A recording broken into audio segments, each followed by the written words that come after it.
In September of 2021, a reporter sat down with an assistant principal named Perla Aguilera in the Upper Valley of El Paso County, Texas. She and her husband had owned their home since 2008, two daughters, 6 and 8. In those 13 years, the property tax bill on that one house had climbed by more than $1,700 a year. The last jump alone was $700. The bill was closing in on $6,000 a year, every year, for as long as they own it. Here is what makes that number strange. It was not a mansion, it was a family house in a border city. It was not a boomtown price problem.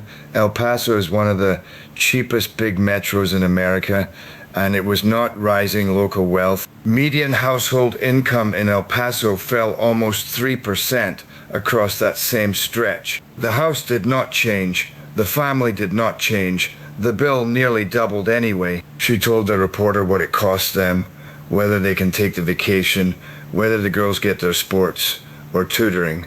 And the paper noted one more thing. She works at Santa Teresa High School across the state line in New Mexico. She can see the way out from her classroom, and the family has considered taking it. I spent a week inside the numbers behind her bill, all 252 counties of them, and I can tell you the thing nobody told her before she signed. Texas does two things almost no other state does at the same time. It charges no tax on your income by its own constitution, and it runs no state property tax at all. Every property tax dollar in Texas is raised locally, which means the bill on any house is not one number from one government. It is a stack. The county has a line, the city has a line if you live inside one. The school district has the biggest line, and under those SIT districts most buyers have never heard of. Utility districts, emergency services districts, hospital districts, college districts. Each one draws its own boundary, sets its own rate every year, and sends it to the same bill. Your lot sits under several of these at once. The lot next door can sit under a different set. When the reporters in El Paso pulled apart a decade of Aguilera's rising bills, the biggest single driver was not the school district and not the county. It was the city of El Paso, one unit on the stack, responsible for half to 2/3 of the climb on an average home. The county tax assessor collector for Williamson County, Larry Gads, put the whole system in one sentence: where you live decides the rate, down to, in his words, what side of the street you are on. You have probably heard the average Texas property tax runs about 1.4% of home value. That figure comes from the Tax Foundation, a tax policy group, and as a state average, it is honest. Nobody pays the average. An average is what you get when you pour Travis County and cattle country into one bucket. The parcel you are about to buy is not in the bucket. It is on one specific lot under one specific stack, and the distance between that stack and the average is the size of the surprise waiting in your first escrow letter. So let's stop averaging. Let's paint the real thing. We pulled the Census Bureau's measured medians for every Texas county it publishes, 252 of the 254. What the median homeowner household in each county actually pays in dollars each year.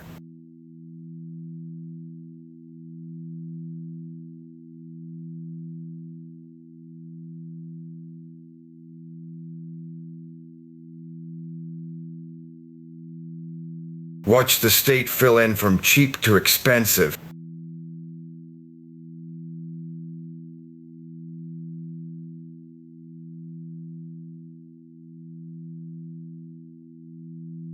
The Pale counties come first, ranch country, the panhandle, the border, hundreds of dollars a year. Then the suburbs arrive in gold. Then, last, the metros burn in. Travis County, Collin, Williamson, Denton, Fort Bend. Every one of them above $6,900 a year.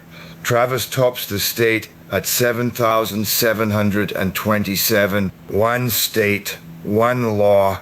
And the map runs from a few $100s to nearly $8,000. A median, by the way, is just The middle half of homeowners pay more than that number, half pay less. Keep that word, because the next chapter is about how far you can trust it. The cheapest county on the map is McMullen County, south of San Antonio. Median bill on paper, $400 a year. I am not going to lead with that number, and the reason is the most useful thing in this video. The census measures small counties from small samples, and it publishes its own uncertainty with every estimate. McMullen's $400 carries a margin of error of 291. The true number is probably somewhere between 100 and 700. That is not a measurement you build a decision on. That is a shrug with a dollar sign. So on our map, every county with a wide margin wears hatching. You can see the uncertainty. The cheapest county we can actually trust is Cochran out on the New Mexico line, $583 plus or minus 88 against Travis County. That is a 13-to-1 spread between two numbers that both hold up. 13-to-1 inside one state under one set of laws. To feel how heavy the top of that map is, leave Texas for a second. Line up all 50 states by their median property tax bill. New Jersey leads the nation at $9,500, and then look where a single Texas county lands. Travis County's median on the same census basis beats the statewide median of 49 of the 50 states. Massachusetts, New York, Connecticut, all of them except New Jersey, and the bills move fast. In the spring of 2022, Collin County homeowners opened appraisal notices that were up 40% in a single year. One of them, James Anning, told the reporter he had to sit down and put his glasses on because it could not be right. The county's own chief appraiser said he had never seen a year like it. It was right. Now, a fair objection. Travis medians are high, partly because Travis houses are expensive. Medians measure different houses. So the next question is the one that actually decides your bill. What happens to the same house at the same price on two sides of a line you cannot see? In 2004, a 22-year-old named David Flores bought his first house south of Cedar Park, northwest of Austin. Years later, he told a local reporter, in his own words, that he did not have any clue he was in an unincorporated area, what it meant to live in a municipal utility district, or what that would mean for him and his family. A municipal utility district, a MUD. Here is the plain version. When a developer builds a neighborhood on empty land, somebody has to pay for the water lines, the sewers, the drainage. So Texas law, Chapter 54 of the Water Code, lets the development become its own little government. That government borrows the money, builds the pipes, and repays the debt through its own line on your tax bill for decades. The state regulator counts 1,568 of them active in Texas as of this week. Watch one being born. Fort Bend Municipal Utility District number 198, west of Houston, serves a new master planned community called Cross Creek West. In 2020, before the houses, its tax rate was $0. By 2022, $1.50 per $100 of value. It has held there 5 straight years. And on the developer's own website, the full stack is printed for anyone who looks. County, drainage, emergency services, school district, MUD. Total 3.16%. Read the lines closely and you find a detail that says everything. The utility district's line, $1.50, is bigger than the school districts. The ditch district out-taxes the schools. The houses in a MUD are often cheaper to buy than the same house in the city. Part of the reason they could be built cheap is the MUD. You are not being scammed. You are being financed, and the financing is stapled to the property tax bill. Put dated numbers on it. In 2019, the city rate in Cedar Park was about 45 cents per $100 of value. The Blockhouse MUD next door ran 78 cents. The Leander MUDs ran a full $1. And Harris County MUDs were cited up to $1.50. Same metro, same kind of house. The line under the lot decides whether the district portion of your rate is 45 cents or $1. Compare it with the older neighborhood down the road, built out sugar land, same county, same year, county, drainage, city, school district, about 1.9% against Cross Creek West's 3.16. On a $400,000 house, that gap is roughly $5,000 a year between two houses half an hour apart. And these lines have a lifespan. Bonds run up to 40 years by statute, and rates really do fall as they retire. Cinco Ranch's oldest district charged about 48 cents in 2010. By 2024, it was down to 25. The same instrument at the two ends of its life. Texas knows buyers miss this because it wrote the warning into law. Before you sign a contract in a mud, the seller must hand you a notice headed in 24-point bold type, notice to purchaser of special taxing or assessment district. One sentence inside it deserves to be read slowly. The district may impose an unlimited rate of tax in payment of such bonds. Unlimited. If the seller never hands you that page, you can walk away right up to closing day. To be fair to the system, all of it is legal, it is disclosed in bold, and the district really did build the pipes under your street. The problem is not corruption. The problem is that every tool you shop with shows you the house, and none of them lead with the stack. Which brings us to the listing. Scroll any Texas listing and there is a line called tax history, last year's bill, right there. It feels like the answer. It is a biography of someone else's protections. Texas law caps how fast a homestead's taxable value can rise. 10% a year, no matter what the market does. Own a house through a boom and the taxable value falls years behind the real value. The seller's bill is computed on that lagging, protected number. The same statute says when the protection ends, the cap lapses on the 1st of January after the qualifying owner is gone. The moment the house changes hands, the appraisal district resets it to full market value. The cap belonged to the seller. It died at your closing. Texas does not even require anyone to tell the appraisal district what you paid. It is one of the states where sale prices stay private, so the district estimates your market value itself. The one certainty is that the old cap number is gone.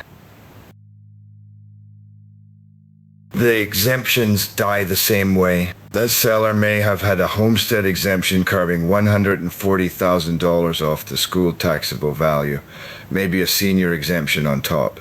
Those belong to them. Your exemptions start when you move in, qualify, and file the form. Miss the form, and there is no carve-out at all. This is not a technicality. In that same El Paso story, a homeowner named Eliza Salas watched the taxes on her longtime house climb 57%, and the reporting attributes part of it to exactly this. The family moved to a new house in 2018, and the old house lost its homestead exemption. Same walls, new bill. And this is the quiet reason the statewide numbers confuse people. The median Texas county's bill is around $1,900. The median Texas household pays $4,200. Both are true. Texans simply live where the stacks are expensive, and buyers walk into those stacks with none of the previous owner's armor.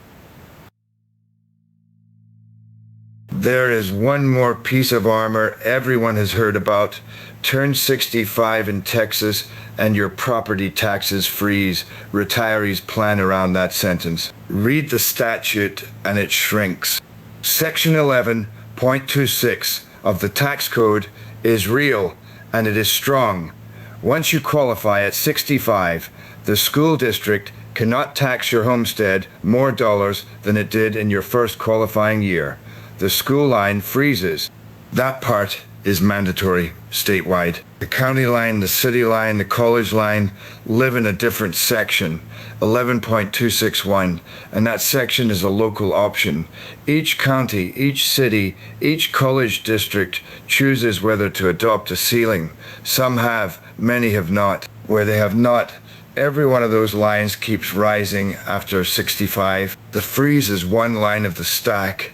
The sentence everyone repeats describes a bill with one line on it, and no Texas bill has one line on it.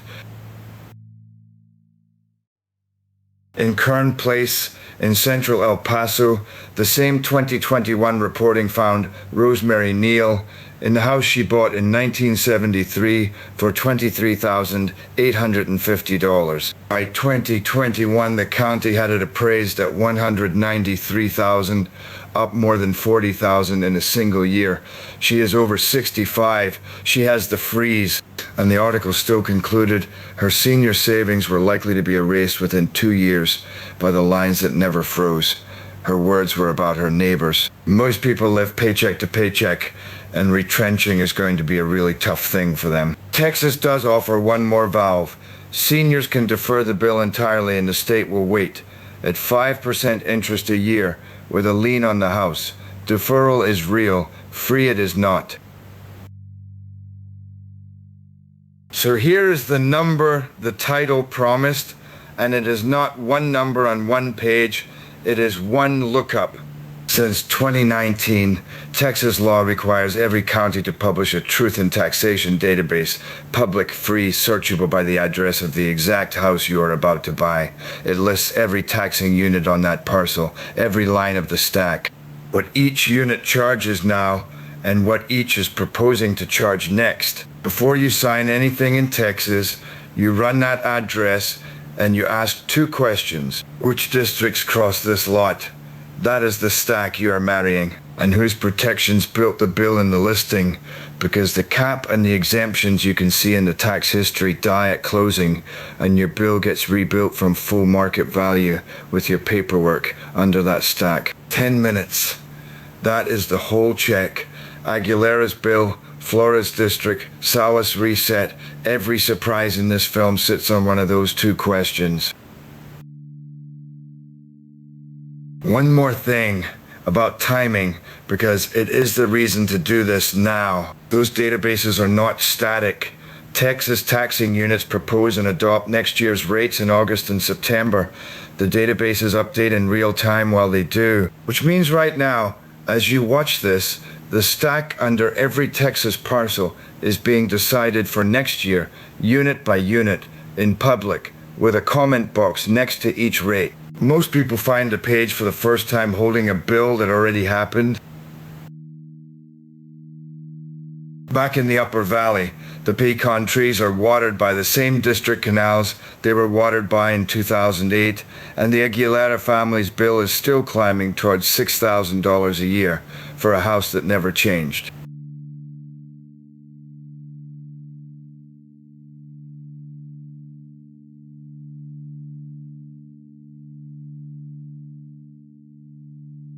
Nobody showed her the stack when she signed. The listing showed the house. The average showed the state. The number that actually decides what a Texas family pays every year of their lives sits in between, drawn on the land itself, one invisible line at a time. The house doesn't have a tax bill.